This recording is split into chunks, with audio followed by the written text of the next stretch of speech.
Hi folks, this is Dan Bowman again, known as the Abbey Rabbi or Abbey Rabbi. Out of all the things people heap on me, that name that was given to me when I used to do broadcasts from here in Abbotsford, BC, years ago. I used to do a podcast on uh, YouTube as well as Yahoo on theological things in regard to the Messianic belief and Nazarene beliefs and cross comparison between some of the differences in schools.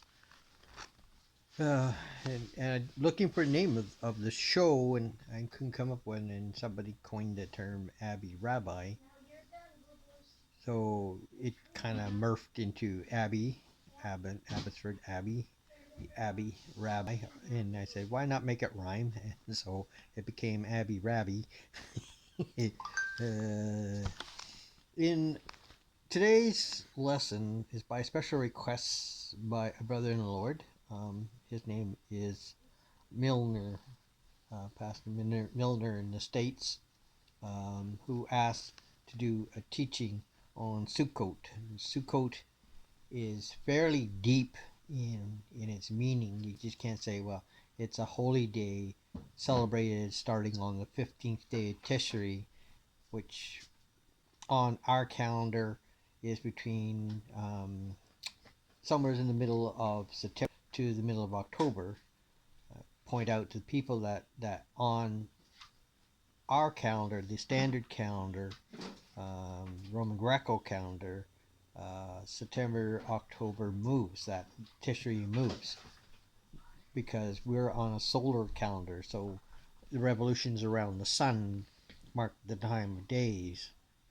Whereas the lunar calendar, which the Hebrew use and several other cultures use, um, is a lunar calendar from new moon to new moon, which biblically it tells us to measure by, not the rotations around the sun, but from new moon to new moon marks the period of time.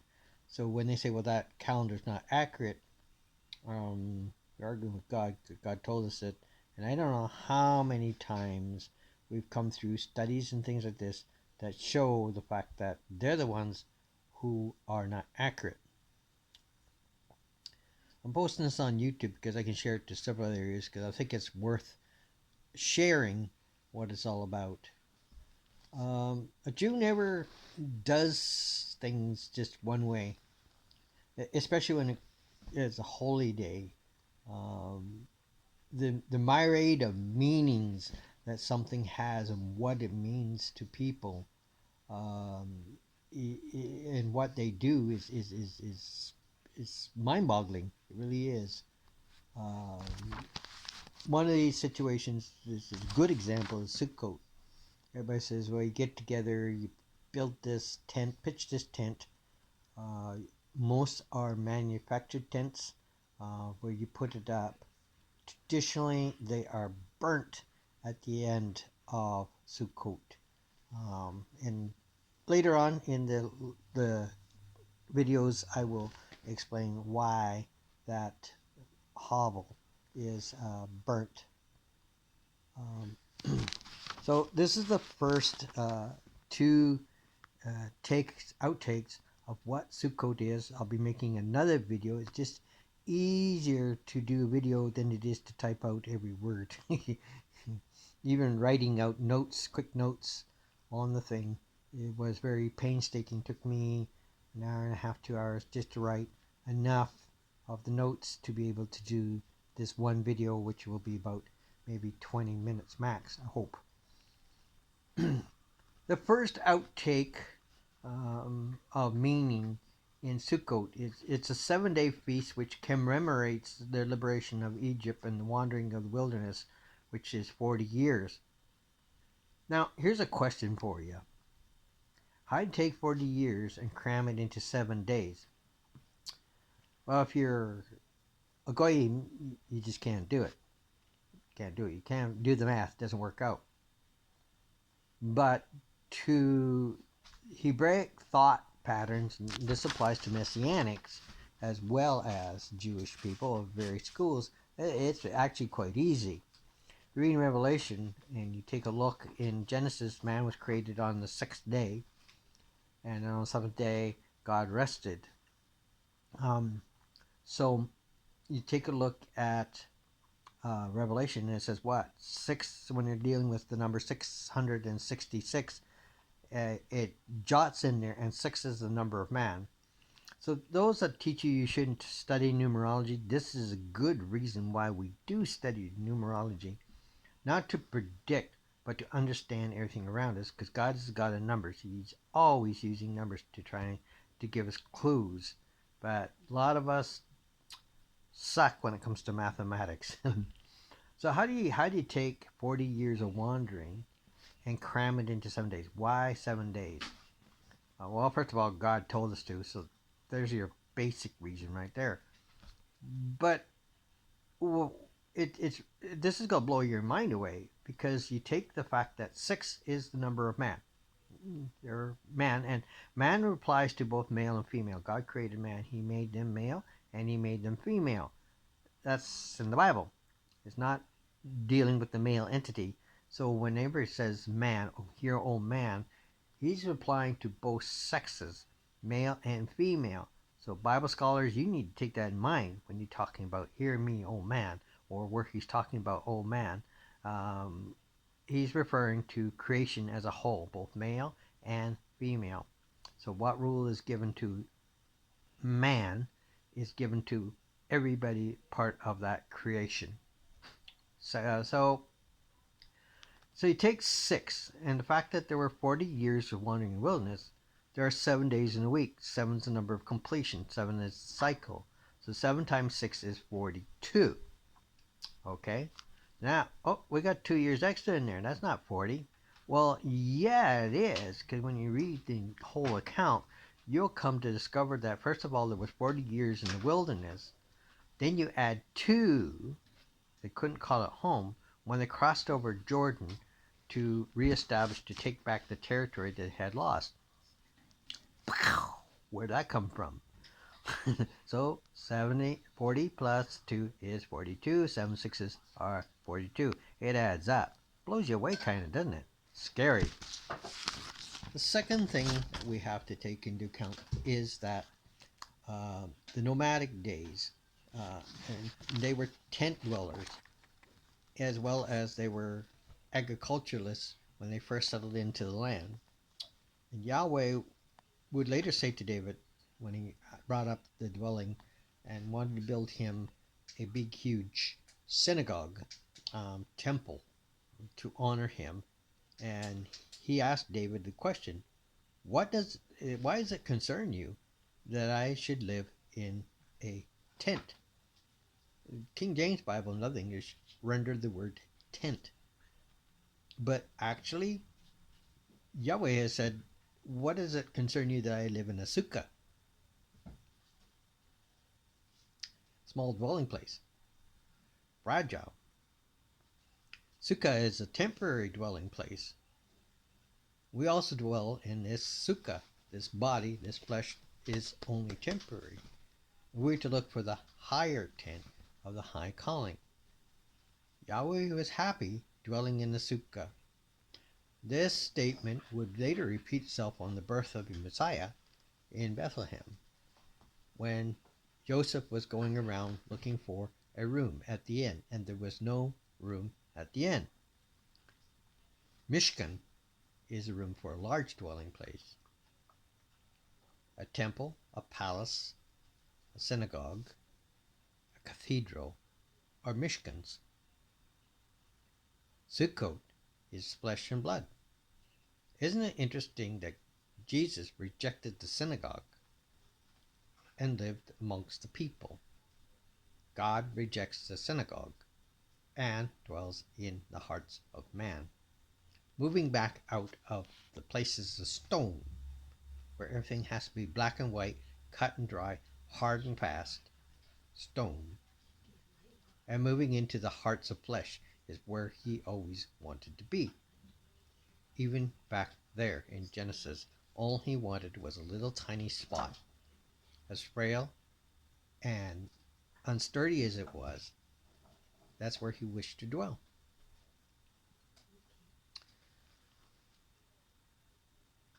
It was also a temporary dwelling place, where you they would build up to be close to the harvest. So as the harvest got brought in, they would move the tent or shed, um, closer to where they would start in the morning and camp there for the night, eat their meal, and then back in the harvest come daybreak, sunrise to sunset.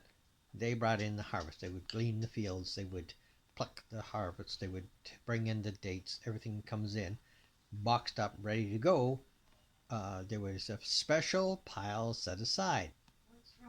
At the first day, it was called the first fruits, where the first cuts of everything was placed into this pile, and that would be brought into the temple at the end of the seventh day.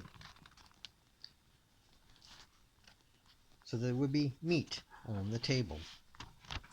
Now, here's an issue that we have with Christianity, because now you have the Sukkah as well as the Mishka, all right, variation, and we come to the holy day where not only is the first fruits coming in, but you also had to have a brand new baby lamb. During Sukkot also marks the lambing season. So who also was dwelling in temporary dwelling places at the time? Shepherds were in the field at night, watching their sheep. Why would they be so concerned with the sheep? Only during this period of time, because this was the time when the lambs were born, and they had to look for that lamb without blemish, no spot, no wrinkle, no cut, no bruise. And that's the lamb that they would grab onto, hold onto, that would have to go into the temple. So when was Jesus born? The shepherds were in the fields at night, watching their sheep. Easter, Sukkot. Easter, Sukkot. We don't know exactly when it was born. Yes, you do. The clues are all there. If you want to know, you can do the research and find out for yourself. The answers, they say, are always in the Bible. The idea, as well as why we build the Sukkot, is that feeling of being temporary, the fragility of our human flesh. A small breeze can knock us off our feet. All it takes is a small problem, particularly the male part of creation, to suddenly become totally off rack with a tiny little problem. A small breeze could knock those Sukkots over. Today they're built on structures, sometimes just outside the window, using bamboo shoots. Can you imagine sitting living on an apartment building, particularly with the heights of some of the condos today, on a Sukkot? What, 100 feet up in the air? I don't know how high they are. All you have is thin bamboo. If the floor gives out, next stop you go down faster than any elevator that's been built for mankind. Your name will be turned from George to Splat. But this is a high idea of what it's meant to do. The insecurity of life that throws against us is now brought together with small bands of sinew or rope or hemp rope or many materials which can perish over time. Walls and ceilings are built out of bamboo leaves, and or some of the older big trees used to have leaves large enough that you could do it, or waving grass in and out of many of the poles so that you would have no rain could get in. This would be copied by the Celtic and several other lands by building, and you found them even here in North America amongst some of the natives, where they built huts made of soil, mud, mixed with grass. a temporary shelter place. They didn't have any intention of staying there forever because the herds would move. And when the herds would move, they would move. And they would leave these huts behind. And if they were well enough when they returned, they would refix anything that would need fixed as well as dwell in there again. This is long before the time of the teepee, which they found much easier to transport and take with them than mud huts. Thus, many returned to find that rains had washed them beyond recognition. So here you have the first two ideas of what Sukkot is all about. Stay tuned, there's some more coming in the next video, which I'll do tomorrow night. This is September the supposed to be something or other. The last day of Sukkot was actually yesterday. So this is the first of two teachings as we'll explore Sukkot and what it means and the whole meaning behind it. That's the past. Now we're going to go into the present as well as what it means prophetically into the future. This is Dan Bowman saying Shalom and blessings to you. Amen.